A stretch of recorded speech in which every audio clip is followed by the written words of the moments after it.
삶의 에너지를 줄입시다. 네, 사랑합니다, 여러분. 한 주일 잘 지내셨나요? 지혜 디렉터 윤한석입니다. 잘 지내셨죠?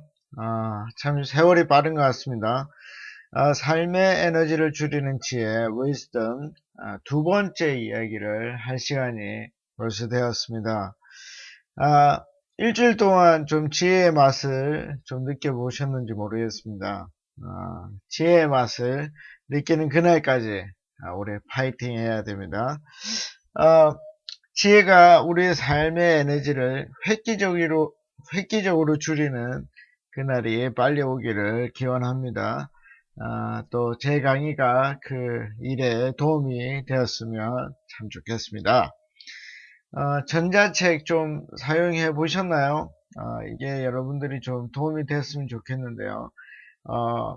컴퓨터로도 보실 수 있고 스마트폰으로도 보실 수 있고, 제가 또 이 그림에 제가 스마트 패드로 전자책을 보고 있는 것을 제가 또 사진에 넣었습니다. 여러분 그 전자책을 많이 사용하시면 여러분들이 하여튼 도움이 많이 되실 겁니다. 그래서 스마트 패드 있으시면 그것으로 계속 보시면 좋겠습니다. 여러분 감기 걸리시지는 않으셨나요? 이번 주 계절의 변화를 확실히 느낄 수 있었던 한 주였던 것 같습니다. 아침 저녁으로 많이 쌀쌀하더라고요. 제가 이 추위 더위 이런 거 잘 타지 않는데 요즘은 새벽에 이렇게 일어나서 긴 옷을 찾게 되는 것을 보았습니다. 또 이 긴 옷을 걸쳐야 기분이 좋더라고요. 이 계절의 변화, 이것도 어떻게 보면 신이 우리에게 준 기분 좋은 질서입니다. 계절의 변화라는 것도 사실은 패턴이거든요. 여러분 아시죠? 여러분들의 특히 이 여자분들은 패턴 좋아하시는데 패턴이라는 것은 사실 사람을 묘하게 중독하게 만듭니다. 몇십 년 동안 이 봄, 여름, 가을, 겨울 경험하면서 이 패턴을 즐기고 있는데요. 참 신이 우리에게 준 좋은 선물이라고 생각합니다. 패턴, 우리 삶 속에서 이 패턴을 한번 생각해 보는 것도 또 하나의 지혜를 경험할 수 있는 일이라고 생각이 됩니다. 나는 어떤 패턴을 가지고 있지? 이렇게 한번 생각을 해 보시는 겁니다. 나는 이 패턴을 유지하는 게 좋을까? 아니면 한번 변화를 주는 게 좋을까 생각해 보는 겁니다. 이것도 이 지혜의 길로 들어서는 아주 좋은 방법이라고 생각이 됩니다. 자, 여러분, 지난주는 좀 지혜롭게 사셨나요? 지혜롭게 살면 좀 살기가 편해집니다. 처음에 이제 동력이 걸릴 때까지는 좀 힘들 수 있는데요. 그래도 한번 동력이 걸리고 나면 훨씬 살기가 편해집니다. 잘 한번 관찰해 보십시오. 내가 만약 힘든 부분이 있으면 어디가 힘든지, 또 어려운 것이 있으면 무엇 때문에 힘든지 관찰해 보시면 도움이 될 것입니다. 그러면 이제 관찰을 통해서 이제 보이는 게 생기거든요. 보이면 사실은 이게 거의 다 온 겁니다.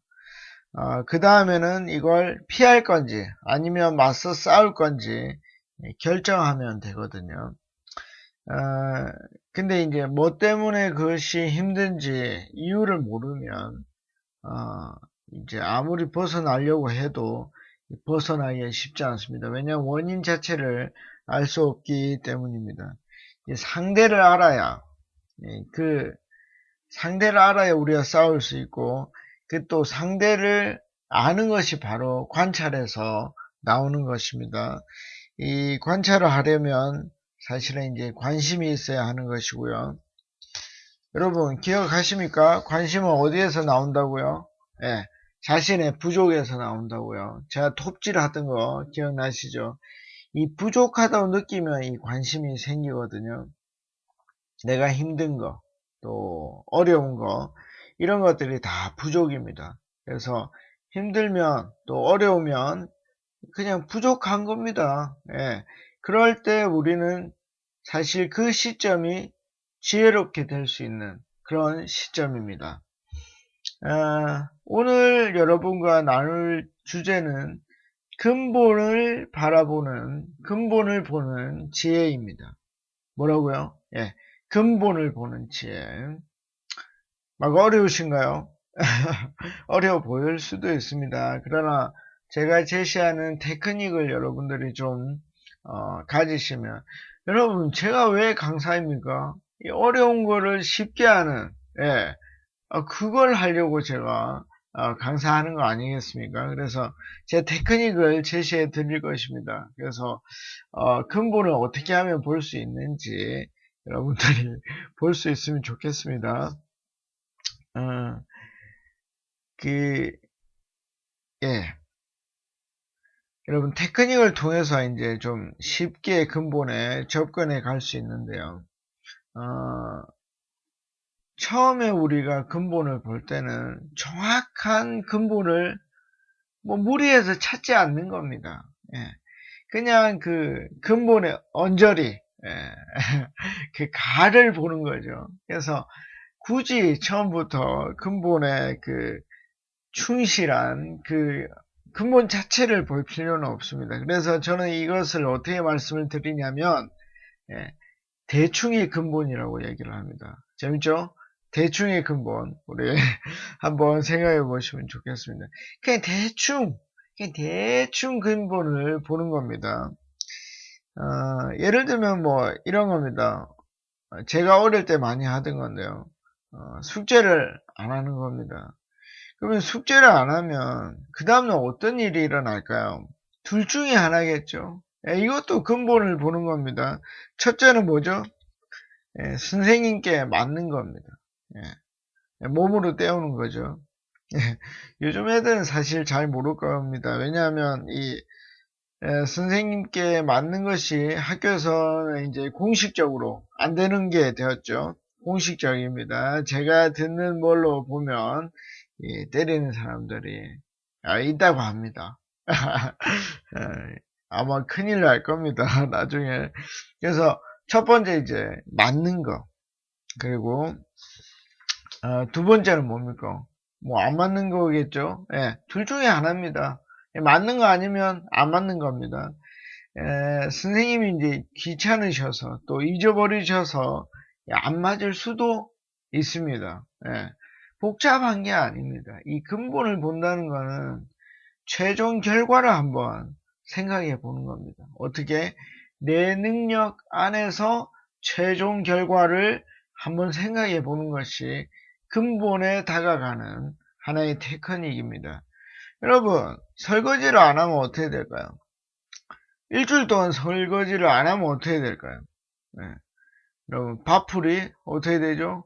돌과 같이 됩니다. 돌과 같이, 예, 이 암석과 같은 밥풀을 만나게 될 것입니다. 그냥 한번 생각해 보는 겁니다. 아니면 이런 거는 위험한 게 아니니까 일주일 동안 설거지를 안 해보십시오. 제 말이 맞는지 틀리는지 한번 우리 실험해 볼 수 있습니다. 왜요? 근본을 보기 위해서 그렇게 하는 겁니다. 물론 근본을 아시는 분들은 이렇게 하실 필요가 없으십니다. 그렇죠? 나중에 일주일이 지나서 설거지를 하면 어떻게 되겠습니까?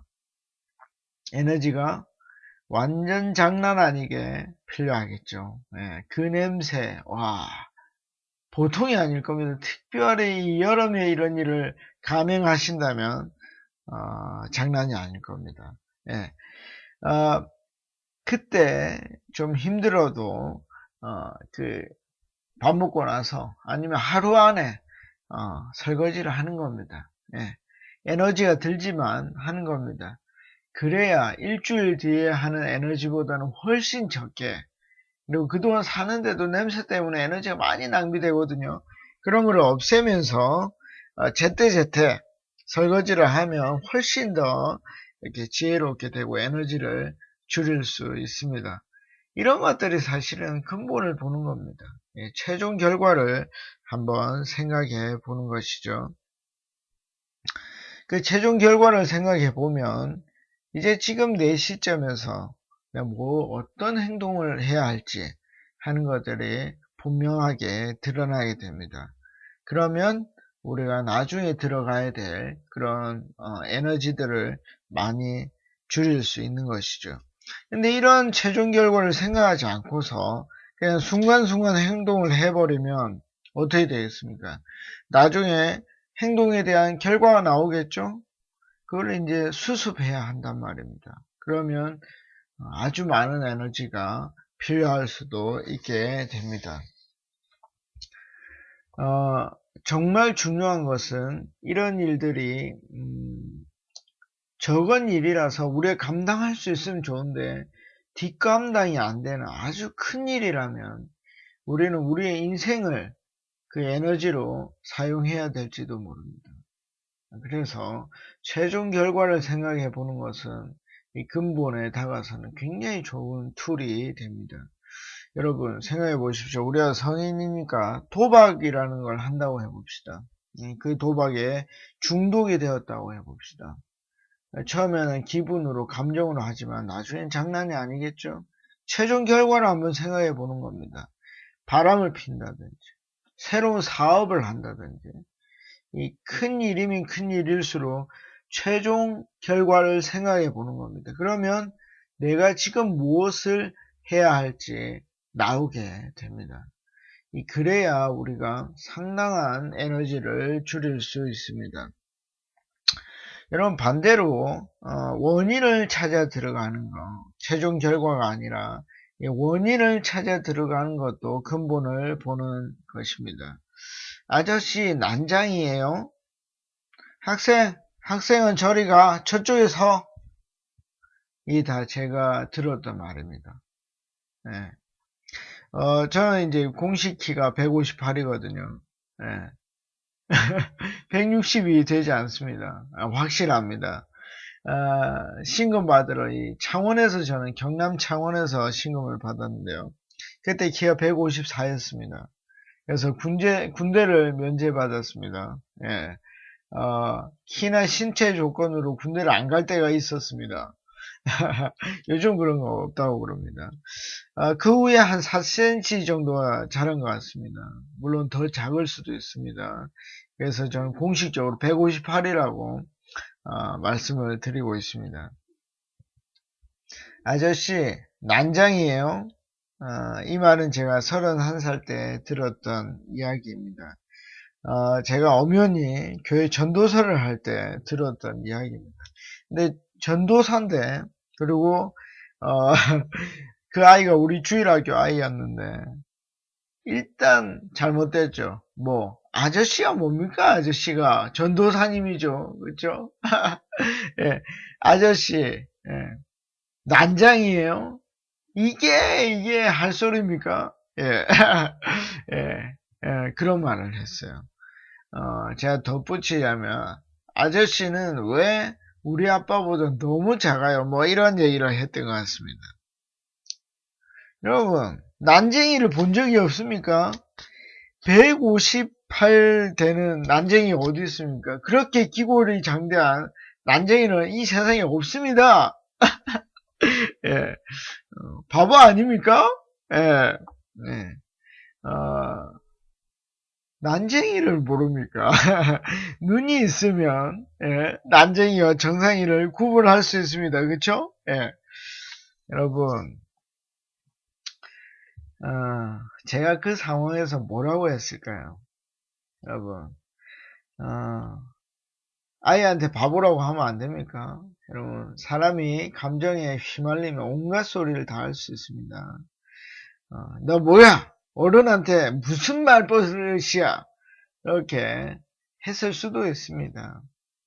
근데 저는 다행히 당시에 저의 신체나 환경에 대해서 거의 제 마음에 정리가 다 되어 있던 상태였습니다. 그래서 이제 웃으며 말할 수 있었습니다. 전도사님 난쟁이 아니야. 키가 좀 작지? 미안해. 하며 엘리베이터에서 내렸습니다.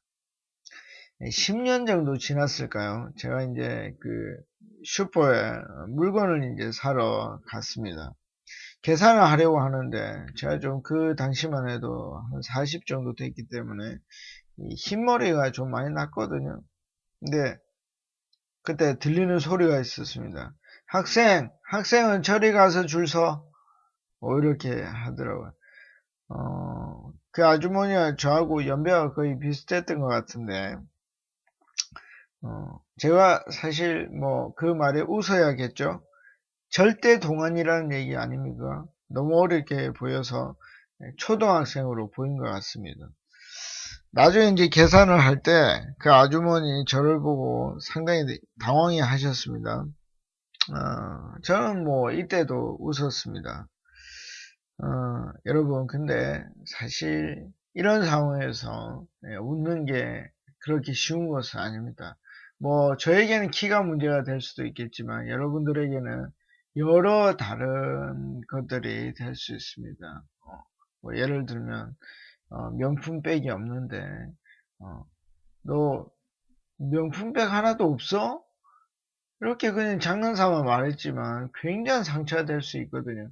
이 사람에 따라서 그런 것들이 있을 수 있습니다. 근데 마음의 근본적인 문제가 해결이 되면 진심으로 웃을 수 있습니다. 반대로 얘기를 하면 근본적인 문제가 해결되지 않으면 절대 웃을 수 없다는 겁니다. 얼굴이 경직되고 돌과 같이 되겠죠. 평안이라는 것은 있을 수가 없습니다. 어, 사실 저는 이 문제로 뭐 상당히 오랫동안 힘들었습니다. 뭐 마음의 근본적인 문제를 그 근본에 접근할 수조차 없었으니까요. 이 문제는 사실 존재의 의미에 대한 것으로 귀착됩니다. 나의 존재의 의미는 무엇인가? 저는 그 의미를 찾기 위해서 한 10년 정도 제 속에서 싸움을 했다고 생각이 됩니다. 어, 그 존재 의미가 참 힘들죠. 제 속에 없었으니까요. 아, 이 이제 존재 의미를 확실히 찾고 나면 이제 외부적인 요인에서는 마음의 충동이 없습니다. 굉장히 평안한 상태가 되는 것이죠. 어, 그런데 만약에 이 존재 의미에 대한 그런 그 문제를 찾지 못한다면 이게 굉장히 어려움으로 다가옵니다. 저는 사실 운 좋게 이 문제 한 10년 정도 싸움으로 알게 되었고 또 엄청난 그 실타래를 풀 수가 있었습니다. 그래서 상당히 마음의 평안이 있을 수 있었죠. 이제 좀 궁금하시죠? 제가 어떻게 그 문제를 해결했는지. 어, 특히 이제 요 방송을 들으시는 기독교인이 아니신 분들은 좀 이해가 잘 안 될 수 있습니다. 그래도 뭐 사실이니까 제가 그대로 말씀을 드리겠습니다. 저의 문제는 이제 존재의 문제였으니까 나라는 사람은 왜 이 땅에 존재하는 것일까? 뭐 이런 거였습니다. 어린아이에게도 무시당하면서 살 필요가 있는가? 나보다 못 배운 사람들에게까지 내가 무시를 당하면서 살 존재 가치가 있는가? 뭐 이런 거죠. 이 고민은 이제 10대 때 시작이 됐는데요. 20대 한 중반 후반 정도에 완전히 해결이 됐습니다. 근데 제가 찾았던 것은 이 답은 제 속에 없다는 것입니다. 저 속에서 존재 가치를 찾을 수 없었다는 겁니다. 그게 핵심입니다. 네, 재밌죠? 네. 여러분, 제가 아무리 생각해봐도 저는 가치가 없는 존재였습니다. 제가 뭐 이 세상에 살다가 죽어도 아무 존재 가치가 없습니다. 여러분들 안 그럴 것 같죠? 잘 생각해 보십시오. 어쨌든 제가 내린 결론은 제 속에는 존재 가치가 없는 거였습니다. 그런데 하나님이라는 어떤 신적인 존재가 저에게 말해 주었습니다.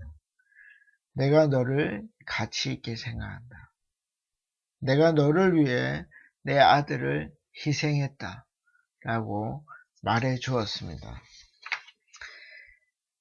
생각해 보았습니다. 제가 어떤 가치 있는 일에 내 아들을 희생시킬 수 있겠는가? 제가 아들이 셋인데 성경에 보면 예수님이라는 하나님의 아들은 독생자, 하나밖에 없는 아들이라고 얘기를 하고 있거든요. 과연 내가 그 셋 중에 한 명을 희생시킬 수 있겠는가? 희생시킬 수 없다는 결론이 났습니다. 그렇다면 나는 가치 있는 존재구나 하는 결론을 외부적인 조건에서 찾아낼 수가 있었습니다. 기독교인이 아니신 분들이 이게 무슨 얘기인지 잘 이해가 되지 않을 겁니다. 그런데 여러분들이 알 수 있는 것은 여러분들 속에서 존재 가치를 찾을 수 있겠느냐 하는 것입니다. 한번 깊이 한번 생각을 해보시면 좋겠습니다. 예, 자, 이런 생각은 외부에서 주어지는 생각은 어떤 이론적인 것으로 되는 것도 아니고요. 세뇌를 한다고 그래 하나님이 나를 사랑해 나를 가치 있다고 얘기하는 거야 나 하는 거야 계속 세뇌한다고 되는 것도 아닙니다. 그렇다고 어떤 확신이 오는 게 절대 아닙니다. 이 근본을 보려고 하는 이 치열한 싸움 그리고 그 싸움에서 승자가 되었을 때만 영원히 가질 수 있는 면류관입니다. 이제 이 면류관을 갖고 나면 아무도 빼앗아 갈 수는 없습니다. 그러나 치열한 싸움이 먼저 동반되어야 됩니다. 그래야 상당한 평안을 누릴 수 있습니다. 여러분 화가 나는 일이 있으십니까? 누군가가 참 보기 싫으십니까? 자기 자신이 싫습니까? 왜 그런지 오랫동안 관찰해 보셔야 됩니다. 그러면 실마리가 보일 때가 있습니다. 엉켜있던 실타래가 생각보다 빨리 풀리게 되는 경험을 하실 수도 있습니다. 그 실타래가 풀리면 자유롭게 됩니다. 근본을 보셔야 됩니다. 비정규직이라고 놀려도 즐거울 수 있습니다. 실직을 해도 즐거울 수 있습니다. 친구가 술을 먹고 난 임마 실패자야 임마 라고 해도 보복하지 않을 수 있습니다. 보복하지 않는 그런 평안이 있습니다. 왜냐하면 근본적으로 존재의 의미를 발견했기 때문입니다. 이거는 이제 근본을 보는 지혜를 가진 자만이 누릴 수 있는 특권입니다. 이건 적은 특권이 아닙니다. 놀라운 것입니다. 그러면 이제 우리가 현실적으로 어떻게 근본을 볼 것인가 이 테크닉이 필요한데요. 첫째는 좀 멀리 떨어져 보는 겁니다. 멀리 떨어지면 뭐가 보이냐면 전체적인 그림이 보입니다. 그리고 두 번째는 물러서서 차분하게 그 문제를 보는 겁니다. Get back. 이게 물러서다 하는 말인데요. 여러분 이건 진짜 힘든 겁니다. 왜냐하면 감정이 진짜 올라오는데 뒤로 물러서는 거 이거 쉬운 일이 아닙니다. 돌겠는데 잠시 뒤로 물러서는 겁니다. 이거는 정말 어려워요. 왜냐하면 이거는 우리 인간의 본성을 거스르는 일이기 때문입니다. 그러나 뚜껑이 열렸을 때 힘을 다해서 뒤로 물러서는 것입니다. 이게 테크닉입니다. 완전 열받는데 올라오는데 뒤로 물러서면요. 재미있게도 전체적인 그림이 보입니다.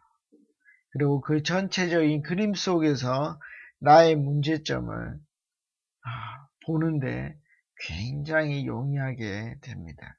그래서 계속해서 화를 내고 안으로 들어가면 그 문제에 내가 함몰되어 버립니다.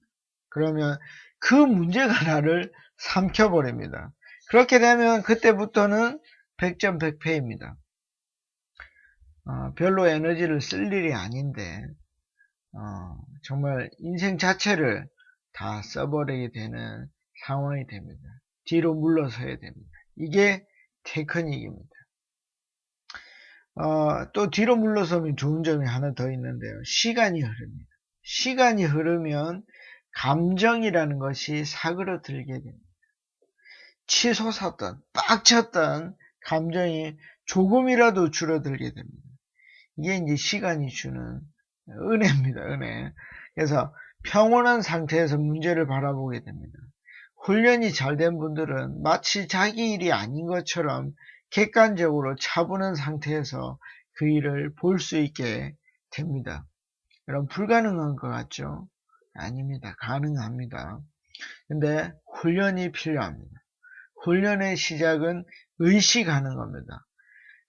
복잡하면 물러서야 돼. 올라오면 물러서야 돼. 그래, 전체를 봐야 돼. 이렇게 의식하는 거, 이거 자체가 근본을 볼 수 있게 합니다. 다음으로 이제 신경을 써서 근본을 찾는 이 작업이 있습니다. 도대체 뭐가 근본이야? 근본이 뭔지 모를 때 이제 우리가 해야 될 그 작업이 하나 있는데요. 그게 바로 분류라는 작업입니다. 뭘 분류하느냐? 사소한 것이 무엇인지, 중요한 것이 무엇인지 분류하는 겁니다. 여러분, 근데 분류하는데 제일 중요한 게 무엇인지 아십니까? 그것은 바로 기준입니다. 기준이 있어야 분류를 할 게 아닙니까? 여러분, 근데 이게 이제 내 속에 이거를 분류할 만한 기준이 있느냐? 이게 참 중요하거든요. 그래서 사람이라는 게 굉장히 제한적이기 때문에 이 기준 자체를 가지고 있지 못할 수가 있습니다. 그래서 우리 이 기준을 생성하기 위해서 또 하나의 도구가 필요한데 그것이 바로 관찰입니다. 이 관찰을 하다 보면 우리 속에 기준을 만들어낼 수 있습니다. 이 관찰은 유심히 보는 겁니다. 유심히 본다는 것은 에너지를 들여서 본다는 겁니다. 그냥 쭉 보는 게 아니고 에너지를 들여서 유심히 보는 겁니다. 사건의 전말이 어떻게 진행되는지 어렵지 않습니다. 그냥 에너지를 들여서 그냥 그대로를 보는 겁니다. 해석이 아직까지는 필요 없습니다. 여러분, 가까이 있는 가족들을 살펴보십시오. 할머니가 어떻게 사시는지, 엄마가 어떻게 사시는지, 아버지가 어떻게 사는지, 친구들이 어떻게 사는지 관찰할 그 대상은 엄청나게 많습니다. 4,500만이 다 관찰의 대상입니다. 우리가 뭐 잘 경험할 수 없는 부자들 있죠. 또 TV에 나오는 돈 많은 부자들도 있습니다. 그리고 연예인들도 있고, 돈 없는 연예인들은 빼드리겠습니다. 듣고 계신 연예인들이 계시다면 죄송합니다. 뭐 인기가 있어서 그런 거니까 좀 이해를 해주시면 좋겠습니다. 그들이 어떻게 되는지 한번 잘 보십시오. 그들이 어떤 식으로 돈을 벌고 어떤 식으로 성공을 하고 어떤 식의 결말이 나는지 잘 관찰해 보십시오. 재미있습니다. 과연 3세 경영이 가능한지 한번 잘 보십시오. 정말 최고의 부자가 어떤 식의 죽음을 맞게 되는지 잘 보십시오. 부자의 끝이 어딘지, 돈의 끝이 어딘지 쉽게 관찰해낼 수가 있습니다. 핵심을 찾아낼 수가 있습니다. 여러분, 우리나라에서 제일 예쁜 여자들, 또 남자들, 제일 멋있는 남자들, 늙어가면서 그 미모에 대해서 어떤 자세와 그런 것들을 가지는지 여러분 관찰해낼 수 있습니다. 미모의 근본적인 것과 결론은 어떻게 되는지, 내가 미모를 가꿀 것인지 말 것인지 여러분 핵심적인 것을 찾아낼 수 있습니다. 여러분, 사람들의 TV에 나오는 사람들의 결혼 생활이 어떤지 잘 관찰해 보십시오. 토크쇼에 한 번씩 나옵니다. 잘 관찰할 수 있습니다. 여러분, 아주 짧은 시간 한 3년 정도만 여러분들이 데이터를 모으시면 상당한 데이터를 모아낼 수 있을 것입니다. 여러분, 그런데 유심히 보셔야 됩니다. 유심히 에너지를 들여서 보지 않는다면 100년을 봐도 잘 모릅니다. 여러분, 에너지를 들여서 관찰하시면 핵심 혹은 핵심적인 것들을, 그 주변의 언저리의 것들을 발견해낼 수 있습니다. 여러분, 제가 확실히 말씀드릴 수 있는 것은 어떤 한 가정, 한 가족만 분석해도 인생의 처음과 중간과 끝을 다 들여다 볼 수 있습니다. 우리는 사실 세 세대, 3세대를 한꺼번에 볼 수 있거든요. 아이, 부모, 할머니, 조부모. 그 기회가 우리에게 완전히 주어져 있습니다. 그래서 그 관찰을 꾸준히 하다 보면 그 관찰을 한 사람, 그 사람에게 뭐가 생기냐면요. 뷰가 생깁니다. 관점이 생기는 거예요. 뷰. 그 관이 생기고 나면 이제 우리 속에 소중한 기준이 생기는 겁니다. 이게 생기고 나면 어떤 것이 사소한 것인지 어떤 것이 중요한 것인지 구분해 낼 수가 있습니다. 재밌죠? 네, 그렇게 어렵지 않습니다. 이제 마지막으로 우리가 다룰 게 있습니다. 이건 바로 통찰력, 인사이트에 대한 이야기입니다. 딱 보면 딱 아는 거죠. 이게 통찰력입니다. 이게 사실은 이제 예언이죠, 예언. 예언하는 겁니다. 미리 딱 보고 바로 예언하는 겁니다. 나폴레옹이라는 사람이 있었습니다. 그렇죠? 한때 전쟁의 신이었죠. 네. 나폴레옹이 전쟁을 하기 전에 또 그리고 전쟁을 하면서 정복한 나라에 수학자들을 막 모아들였습니다. 왜 그랬을까요? 이 포의 정확한 위치에 그걸 계산해내기 위해서입니다. 포탄이 여기 쏘면 얼마만큼에 가서 맞출 수 있을 것인가. 요거를 계산해내는 겁니다. 이게 이제 우리가 그 중학교 때 배웠던 2차 함수거든요. 와, 갑자기 또 복잡해지시죠? 상관없습니다. 그냥 쭉 듣고, 어려운 얘기를 하는구나. 이렇게 생각하시면 됩니다. 이 2차 함수라는 거는 x의 제곱이 있는 겁니다. 그러니까 예를 들어서 y는 x제곱 플러스 x 플러스 뭐 3 이런 겁니다. 이런 게 이제 2차 함수인데요. 요거를 이제 수학자들을 불러서 하는데, 요게 이제 포탄의 위치와 시간과 떨어지는 지점, 이런 거를 정확하게 결정해 줍니다. 근데 문제가 되는 게 뭐냐면은, 이 방정식, 이게 이제 사실 좀 어려운 미분 방정식이라는 건데, 방정식에 공기 정환값이 들어갑니다. 이게 이제 사람을 이제 힘들게 하거든요. 요걸 풀기 위해서 수학자들을 막 불러 모은 겁니다. 그냥 이런 게 있구나 생각하시면 됩니다. 예.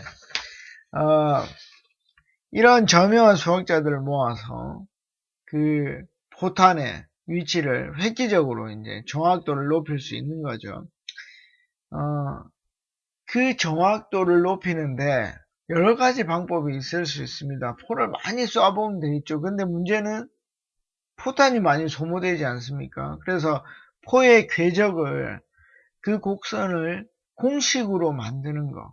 그 작업이 바로 인사이트를 만드는 겁니다. 공식에 대입하는 겁니다. 이거는 여기에 딱 대입하면 돼. 이게 바로 인사이트고, 그리고 통찰력입니다. 그래서 그 공식 하나를 만들어 두면 일이 딱 발생되면 딱 결론을 말할 수 있게 되는 겁니다. 이게 뭘로부터 시작이 된다고요? 네, 관찰로부터 시작됩니다. 관찰의 데이터가 쌓이면 그걸 공식화하면 인사이트가 됩니다. 그래. 그랬지. 그럼 그 다음에 이렇게 될 거야.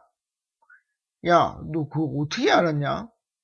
당연한 거 아닙니까? 왜냐하면 다양한 데이터를 오랜 기간 동안 분석했기 때문입니다. 여러분, 이렇게 인사이트가 쌓이고 나면 그 사람은 굉장히 쉽게 인생을 살아갈 수 있습니다. 그리고 선물로 주어지는 것은 평안입니다. 왜냐하면 그 다음 단계를 알고 그 다음 단계에 대처할 것을 알고 있기 때문입니다. 그래서 관찰이라는 것은 근본을 보게 하고 근본에 대한 데이터가 축적되는 것이 바로 인사이트, 통찰력이 되는 것입니다. 이 과정은 절대 어려운 과정이 아닙니다. 최소한의 에너지가 필요합니다. 유심히 관찰하는 그 에너지, 그걸로 시작되는 겁니다. 여러분, 이번 한 주 동안 여러분들 주위에서 일어나는 일들을 잘 관찰해 보십시오. 에너지를 들여서 관찰해 보십시오. 그러면 여러분들은 언젠가 통찰력을 가진 사람들이 될 것입니다. 그 통찰력이 여러분들의 인생을 가뿐하게 만들어 줄 것입니다. 그리고 처음에 드렸던 에너지보다 획기적으로 줄어든 에너지로서 인생을 살게 할 것입니다. 이제 마칩니다. 제 블로그에 질문도 좋고 또 들었던 평도 좋습니다. 여러분들의 의견을 남겨주시면 제가 도움이 되겠습니다. 그리고 평안하시고 또 계절이 이렇게 기온 변화가 많은데 건강하십시오. 그리고 지혜로운 삶을 사시기를 바랍니다. 삶의 에너지를 줄입시다. 파워. 다음 주에 뵙겠습니다. 안녕히 계십시오.